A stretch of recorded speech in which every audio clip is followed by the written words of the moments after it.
Donc, la révision consiste l'initialisation d'un projet, la saisie des tâches et l'affichage, la déduction des outils de planification tels que le PERT, le Gantt et les marges. Alors, lorsqu'on démarre le projet, on a un écran tout vierge qui comprend une colonne, une partie, la saisie des tâches et une partie diagramme de Gantt. Nous allons initialiser le projet. Et pour l'initialiser, nous avons vu le menu projet, information sur le projet. Et la date prévisionnelle qui a été dans le document, c'est le 10. Donc, si nous rappelons le document qui est là, M2, atelier 1 bis,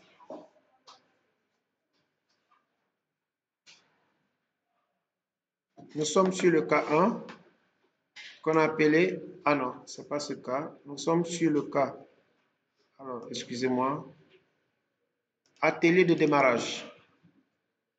Donc, atelier de démarrage comprend donc deux petits cas.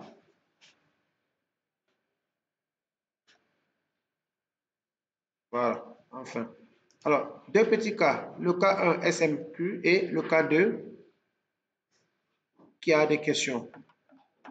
Donc, pour le cas 1, le projet démarre le 10 février 2025. Alors, pour prendre en compte ces contraintes, nous sommes allés sur le menu projet, information sur le projet, et à partir d'ici, nous avons pris la date du 10. OK. Deuxième élément de l'initialisation du projet, il faut aller sur le menu fichier, information, et choisir information sur le projet. Et de là, vous avez propriété avancée. Alors, on va vérifier s'il y a quelqu'un dans la salle. Je vois quelqu'un ici, c'est qui? Fatou. Vous connaissez Fatou? Ok. Voilà, Fatou est dans la salle. Alors, pour la suite, donc nous revenons ici. Nous voulons mettre les informations sur le projet. Le titre du projet, vous avez dit quoi pour titre? SMI. Alors, le sujet, qu'est-ce qu'on va mettre? Qu'est-ce que vous avez mis comme sujet? Système? Quelqu'un peut me donner le sujet? Qu'est-ce que vous avez mis? Système de management. Comment? Pas tout cas. Système de management de système de management QHSE. Par exemple, responsable auteur, on peut compléter QHSE, c'est ça. Donc, le responsable, je peux toujours mettre le fort. La société IBM Africa, par exemple. La catégorie, qu'est-ce que vous avez mis, madame? SMI en catégorie et en titre SMI. Mots-clés, je peux les prendre gentiment dans le document PDF. Alors, les mots-clés, je peux les prendre ici. Je suppose que c'est ça. Santé, sécurité et santé au travail. Je peux prendre ça comme mot-clé.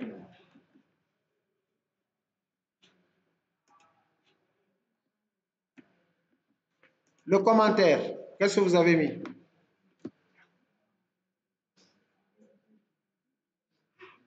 Nafi, commentaire. On fait une révision générale, juste pour que tout le monde soit au même niveau. Jim, commentaire, qu'est-ce que vous avez mis? Rien. Moi, j'ai mis conformité ISO 9001, 14001 et 45000. Par exemple, pourquoi pas? Donc, je vais prendre ça, je le ferme. Donc, je prends ce que vous avez mis. Donc, vous avez pris ceci, quoi? D'accord, je m'arrête ici.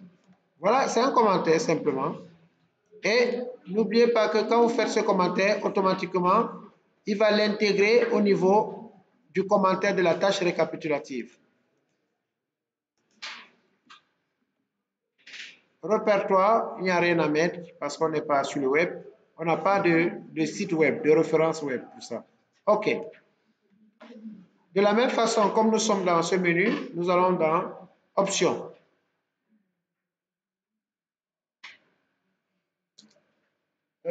J'ai un professeur assistant là qui est en train de faire le cours à ma place. C'est qui? Pendant que je fais la révision, j'entends un assistant qui est en train de faire son cours aussi. Bon, ils ne sont pas intéressés, mais on fait quand même pour ceux qui sont intéressés.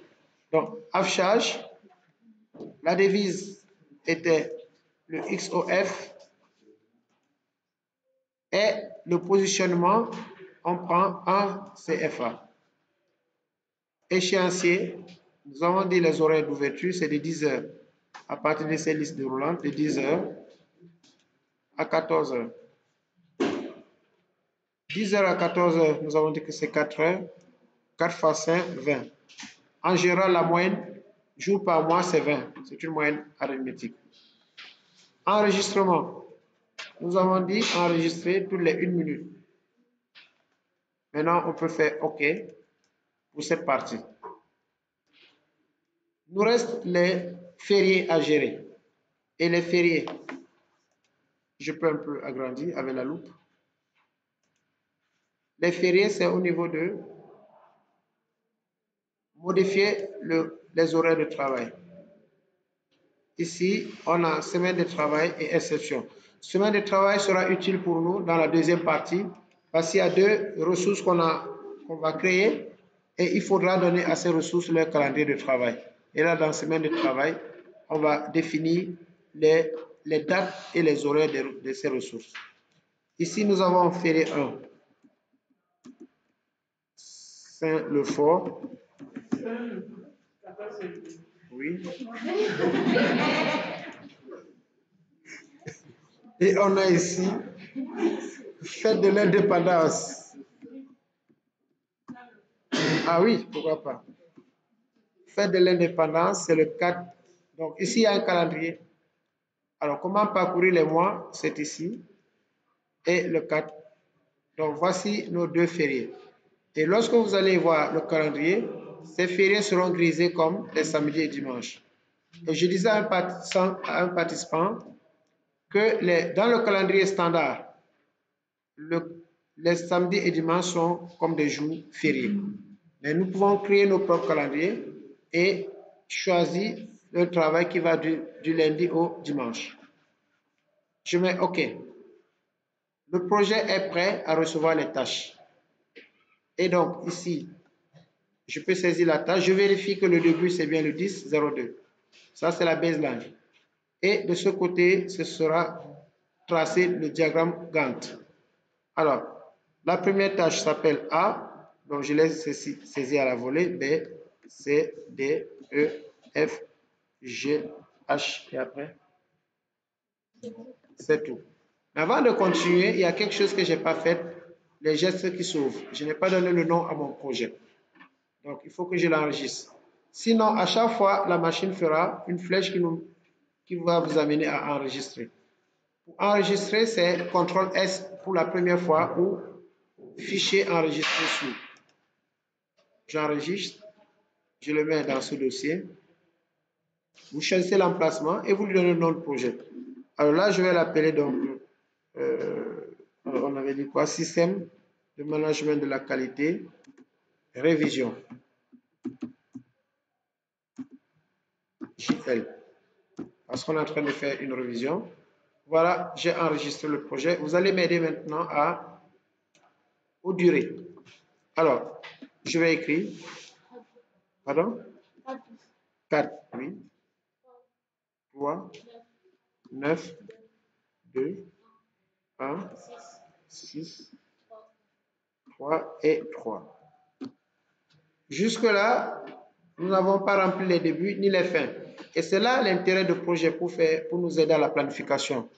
Si nous choisissons le mode de planification automatique, il va générer la même date ici et il va faire un calcul entre la date et la durée pour générer la date de fin. Donc, je sélectionne toutes les tâches à partir de cette icône, comme dans Excel. Et à partir du menu tâches, je choisis planification automatique. Et nous constatons que toutes les tâches commencent le même jour ici et la couleur est plus bleue que tout à l'heure pour montrer que la planification est automatique. Et l'icône change. La planification manuelle, vous avez une trombone et là, vous avez un carré avec une petite flèche. Nous allons passer à la notion de prédécesseur. Sans les prédécesseurs, vous ne pouvez pas avoir les liens entre les tâches. Donc, la colonne prédécesseur qu'on peut agrandir et qu'on peut rapetir a pour but de vous montrer les liaisons entre les tâches. Et donc, vous allez me dicter simplement, puisqu'on a vu en théorie, dans le document ici. Dans ce document, nous avons les prédécesseurs. Mais ça, c'est en théorie. Nous avons mis A parce que c'est pour vous faire comprendre que le prédécesseur de la tâche B, c'est A. Mais MS Projet ne connaît pas les lettres alphabétiques, il connaît des chiffres. C'est-à-dire les lignes sont des prédécesseurs, les numérotations des lignes. Donc A ici, c'est 1.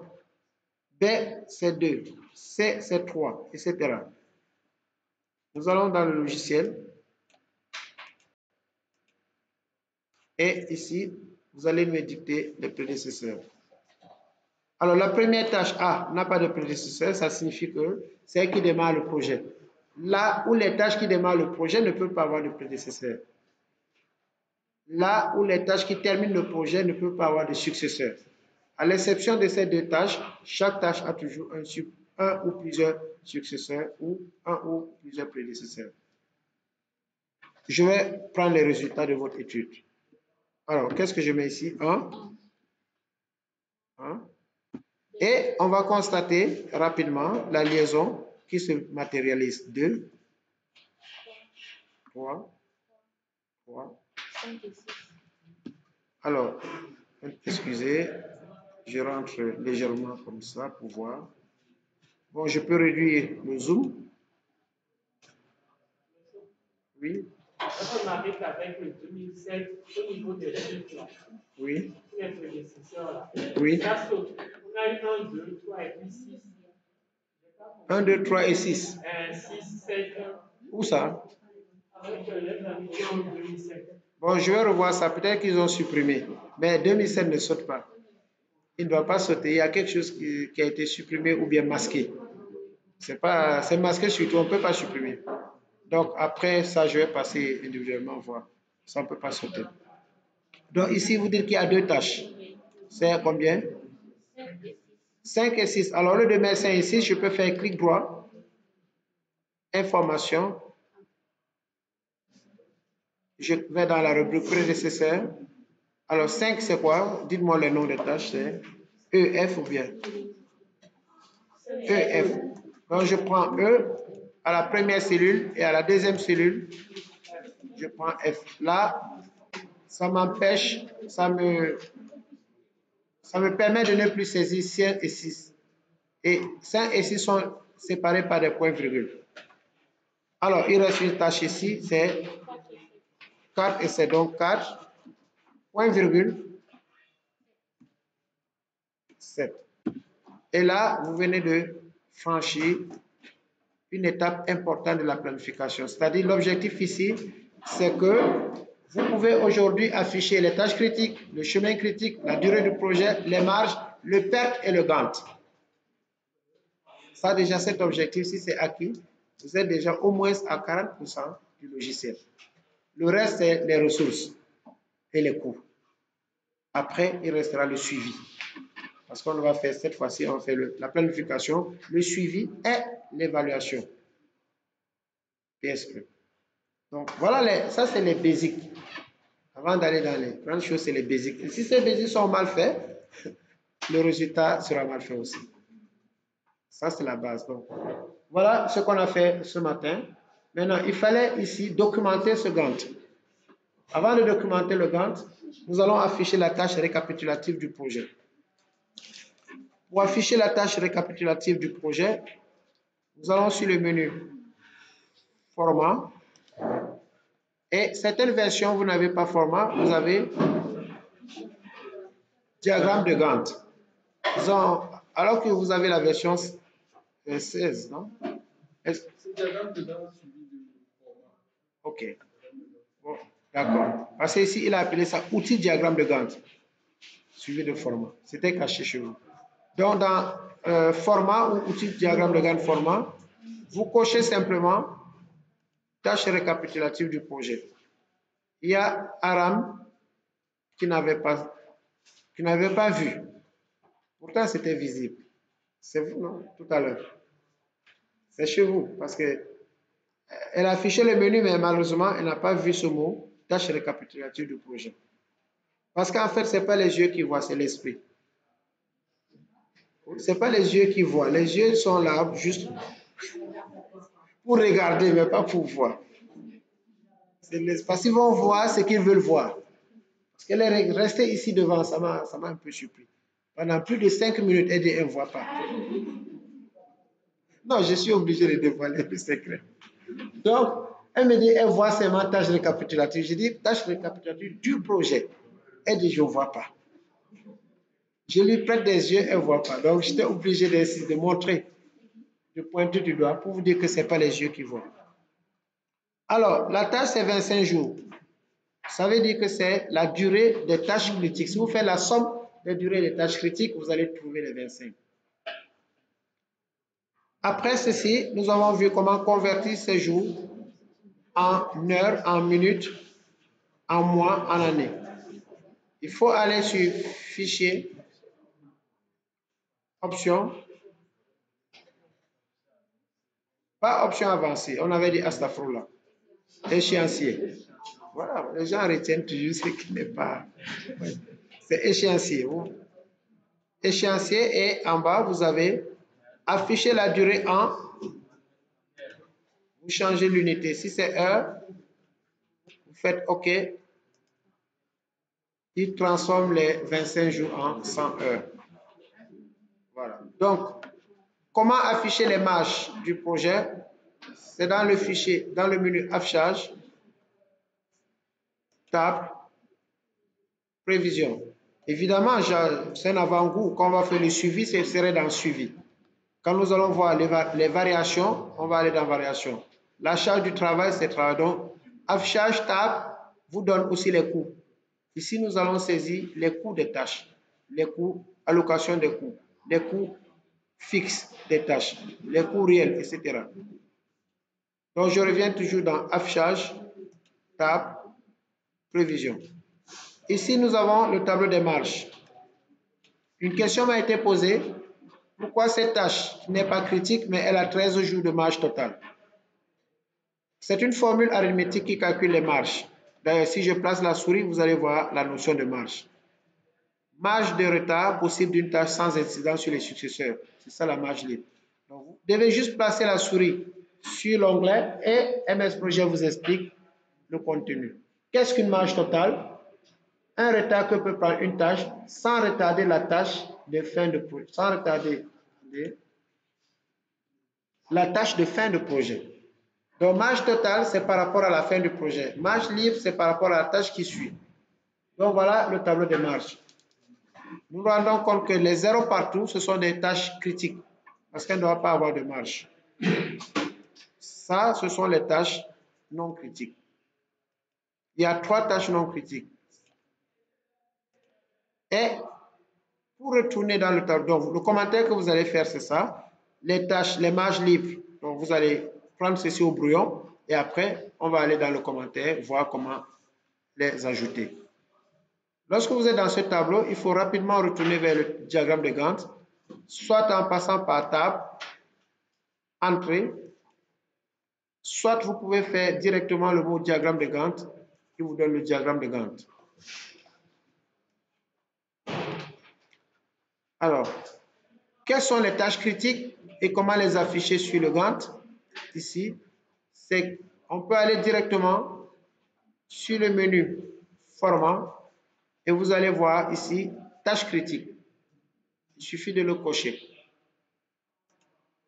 Quand vous cochez, il affiche les tâches critiques. Et notre fameuse tâche qui est la tâche E, voyez, elle est là, mais elle est toute petite, un jour. Voilà pourquoi vous ne voyez pas bien, mais c'est une tâche non critique. Il y en a 3. Mais pour mieux encore être outillé, on ne l'a pas vu tout à l'heure, c'est qu'on va afficher ici les noms des tâches, c'est plus facile. Comment documenter le Gantt, afficher les noms des tâches et leur durée. Ça, c'est une nouvelle partie qu'on ajoute à cette révision. Qui peut participer? Qui se rappelle comment afficher les tâches, les noms des tâches et les durées? Oui, vous pouvez. Donc, on fait clic droit dans le vide, hein, pas sur, oui, quelque part dans cette interface de diagramme, clic droit, bas et style, une fenêtre, oui.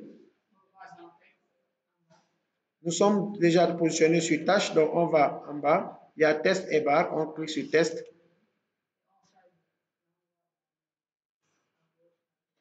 Et on choisit, on fait quoi? Par exemple, commençons par les noms. Donc, on met nom, puisqu'on va mettre le nom de la tâche ici. Dès que vous mettez NO, la machine complète le reste. Le nom de la tâche à gauche. Maintenant, pour mettre la durée, on peut choisir soit haut, soit bas. Et là, on met DUR, il met durée. Donc, ce que nous venons de faire va nous permettre d'avoir les noms des tâches sur le diagramme de Gantt, la durée et les noms des ressources. Après, vous faites OK. Et tout de suite, vous voyez que dans le Gantt, il est très beau à voir. Les tâches ont leur nom ici. Nous voyons que les tâches non critiques sont déjà là. B, D et E. Vous constatez que les tâches critiques, les noms ne s'affichent pas. Pourquoi? Parce que c'est critique. Il faudra avoir une autre méthode pour les afficher. Les noms ne se sont pas affichés. Oui. Comment afficher les noms des tâches critiques? On va dans format, toujours même chose. On coche, on décoche, on coche et on décoche. Je décoche d'abord et je recoche et nous voyons que toutes les tâches sont là. Donc, dans vos projets ici, il faut toujours documenter le Gantt parce que certains chefs de projet demandent à imprimer ce Gantt et à l'afficher. Donc, quand on l'imprime, on n'a pas besoin forcément de ce tableau. On a juste besoin d'un Gantt meublé, outillé. Nous voyons que la tâche A, elle est critique, elle met 4 jours. La tâche B non critique, 3 jours. Donc voilà ce qu'on attend de vous. Plus tard, les ressources seront aussi ici. Automatiquement, dès qu'on crée les ressources, elles viendront. Parce que dans le diagramme tout à l'heure, on a vu qu'il y avait nom de ressources. Le compte rendu, donc, ici, il n'y a plus de compte rendu à faire. Vous allez documenter cette tâche récapitulative en faisant clic droit, information, clic droit information et vous allez prendre remarque. Ça, c'est pour pouvoir faire votre commentaire. Alors, ici, je peux enlever ça. Alors, dans ce projet,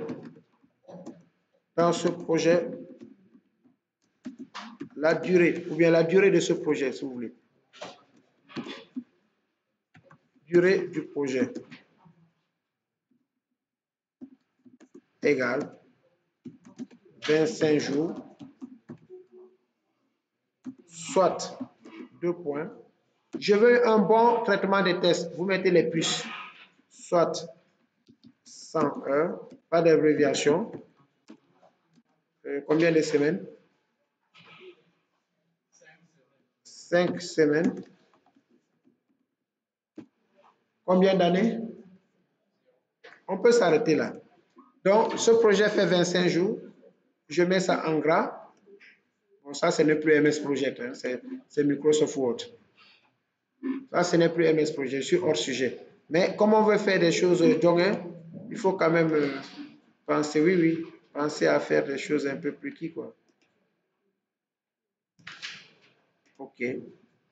Voilà, donc ça, c'est le premier commentaire. Alors, qu'est-ce qu'on a demandé dans le sujet, s'il vous plaît? Les marges, ici, la suite, on demande les marges libres et totales. C'est ça, non? Des tâches. Non, ici, dans le commentaire, il n'y a pas le réseau Gantt ici. La durée des tâches. Oui, j'ai mis la durée en heures et en semaines. Les tâches précises. Oui. Les marges des tâches non critiques. Les marges, donc on demande ici les marges des tâches non critiques. Alors, selon vous, comment faire ce travail? Parce qu'on veut les marges libres et les marges totales, mais des tâches non critiques. Alors, en attendant, je vais mettre OK. Et je vais vous montrer. Donc, pour les marges, il faut aller dans Affichage, Table, Prévision. Ici, voici toutes les tâches avec leurs marges. Mais on nous demande uniquement pour les tâches non critiques, c'est-à-dire les tâches B, D et E. Alors, c'est plus simple. Je vais sélectionner la première ligne, contrôle, c'est B, D et E. C'est les trois tâches qu'on me demande. Je fais CTRL C, c'est-à-dire je les copie. Je peux les coller dans Word, CTRL N. Je peux les coller ici. Voici les tâches demandées. Bon, je réduis. C'est à vous de voir la méthode. Hein. Moi, je préfère faire ça. Alors, nom des tâches, début et fin, on ne m'a pas demandé. Je supprime. Ce travail-là, ce n'est pas un travail de MS Project, c'est votre travail de mise en forme. Cette colonne n'a pas été demandée. Je supprime. Je fais on appelle ça, je fais épurer. Je suis en train d'épurer mon modèle. Tout ce que je fais n'a pas été demandé. Ce qu'on vous a demandé, c'est juste les marges libres et totales des tâches non critiques. Dans le commentaire, vous pouvez dire la tâche B, marge libre 0 jours, marge totale 13 jours. La tâche, vous pouvez faire la littérature. Mais comme je veux faire des choses propres, voilà pourquoi je fais ceci. Parce que dans certains rapports, on doit aménager ce que nous envoyons. Et en Master 2, on sait que vous devez faire de très bons rapports, attrayants. Voilà un peu, si je suppose que ce tableau est bon, je vais le capturer avec l'outil de capture. Je capture ce tableau, ouais, je l'ai capturé. Je transforme ça en image, CTRL C, et je rentre dans Projet. Vous allez voir tout ce que je fais là dans la vidéo. Je rentre dans Microsoft Projet et en mode entrée, parce que c'est ici qu'il y a les commentaires. Donc, si vous perdez, retournez toujours en mode diagramme de Gantt. Clic droit, information, remarque. J'ai mis le titre ici et là, je fais CTRL V. Voilà mon tableau. Très propre. Maintenant, ceux qui veulent faire la littérature, vous pouvez le faire. Mais tout à l'heure, je vous ai dit qu'on peut sélectionner, limiter. Donc, j'ai eu ce genre de littérature ailleurs. C'est pour ça que j'ai voulu vous montrer cela. Là, on a délimité uniquement, on a épuré ce qu'on souhaite avoir. Nom des tâches, marge libre, marge totale. On n'a pas besoin de date de début ou plutôt date. On n'a pas besoin de tout ce baratin qui... Attendez. Tout ce baratin-là, table, prévision. Vous voyez, quand vous êtes dans ce tableau, il vous donne début au plus tard, fin au plus tard. Non. On a juste besoin de marge libre et marge totale et les noms des tâches. Et c'est ce que j'ai transféré dans Microsoft Word pour faire un bon tableau. Alors ça, je peux l'enlever. C'est ça. Avant, je vous demandais des rapports. Mais comme en Master 2, on peut tout mettre dans MS Project. On n'a pas besoin de les envoyer deux documents. Donc, vous faites ça sous forme de commentaire. Et pour capturer l'écran, toutes les machines ont ce qu'on appelle outil de capture. Outil de capture, bon, on ne doit pas l'enseigner. Tous ceux qui ont des photos à ne pas prendre, on peut utiliser l'outil de capture pour ça. Ceux qui protègent les photos de profil, vous voulez faire capturer, la machine vous dit impossible, c'est sécurisé.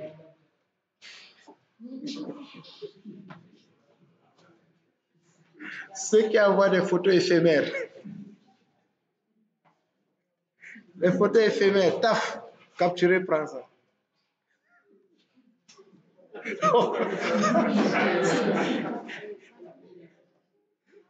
Parce que les gosses m'ont envoyé des photos éphémères, ils ont supprimé. Après, je leur ai dit que voilà vos photos éphémères. Je dis, hein? Donc, outil de capture fait des merveilles. Donc, conseil, attention aux photos éphémères. Un expert les récupère rapidement. 2 secondes. Donc, outil de capture vous permet donc de prendre l'élément et de le copier là où vous voulez, à tout moment. Voilà, donc on continue ici. Voilà, c'était pour documenter. Ça c'est l'ancien. Ça, je peux l'enlever. Où est le nouveau? J'espère que j'ai enregistré. Hein. Ah oui, parce que j'ai programmé l'enregistrement à chaque 1 minute. Révision. Voilà, révision, vous voyez, ça programme l'enregistrement. Donc, je reviens ici dans affichage, tab, entrée. Je vérifie ici, clic droit, information, remarque, voilà, tout est là. Donc, vous voyez l'avantage d'enregistrer toutes les 1 minute. Donc, tout ce que j'ai fait a été enregistré. Pour la suite du projet. Et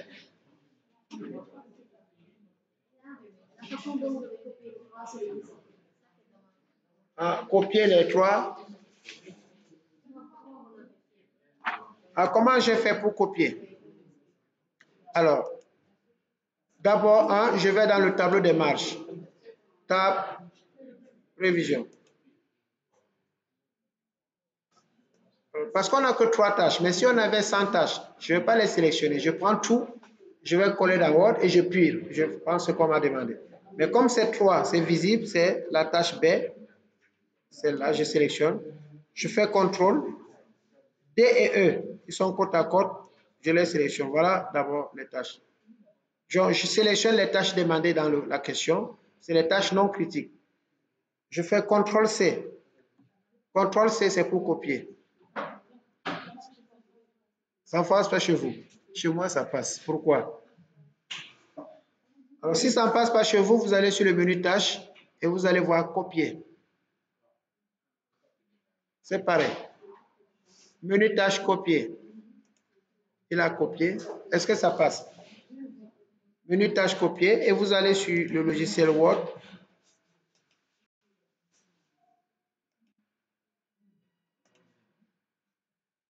Vous allez sur Word. Supposons que ça c'est un nouveau document.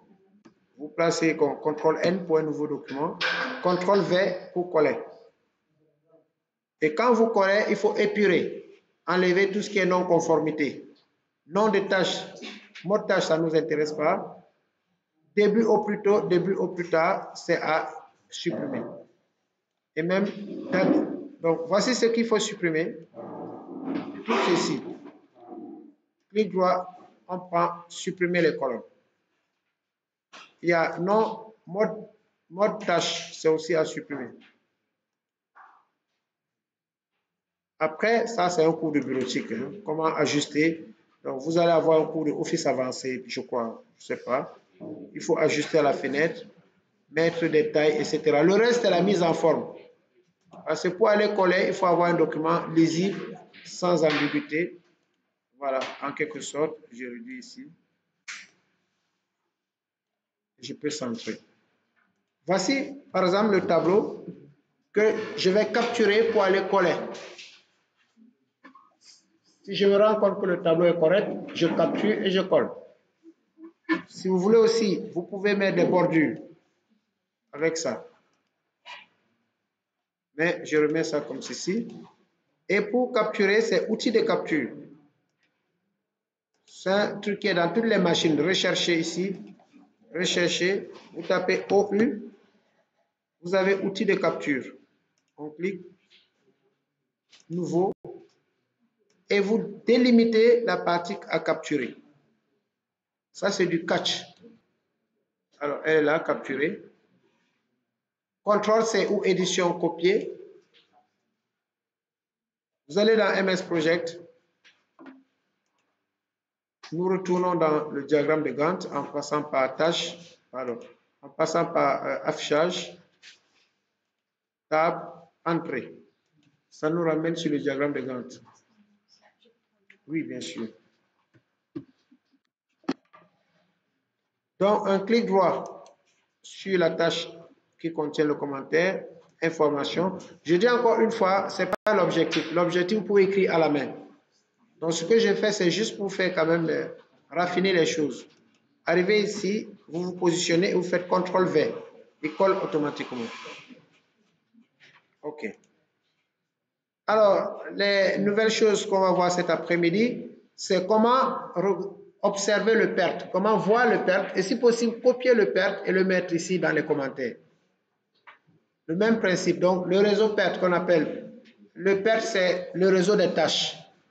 Quelle est la différence entre le Gantt et le PERT? Il faut établir cette différence. Nous avons tous vu le Gantt, il est là. Je peux l'agrandir. Ça, c'est le diagramme de Gantt. Je vais afficher le PERT, le réseau PERT, et vous allez dégager la différence entre ces deux outils. Le point de convergence, ce sont les outils de la planification. Mais quelle est la différence? On va afficher le PERT. Pour afficher le réseau PERT, on fait un clic droit ici. Vous voyez, celui-ci, c'est le diagramme de Gantt. Clic droit et vous avez un affichage qu'on appelle réseau des tâches, réseau de tâches. Il va faire une compilation pour l'afficher et je vais réduire pour qu'on puisse le voir correctement. Voici le réseau PERT. Il se déduit automatiquement, ce n'est pas vous qui l'avez tracé. Voici le PERT. Alors, pour pouvoir le capturer, je vais réduire l'écran. Ah voilà, il est là entièrement. Alors, si on avait assez de temps, je peux faire la démonstration, peut-être au prochain cours. On va calculer et on va voir la même chose. C'est l'optimisation, c'est un cours de recherche opérationnelle. Nous pouvons, à partir du tableau, à l'aide de l'algorithme du chemin critique, avoir les mêmes calculs de 25 jours. Mais ça, peut-être au prochain cours, si vous êtes très frais, on prend 15 minutes, on fait la démonstration théorique.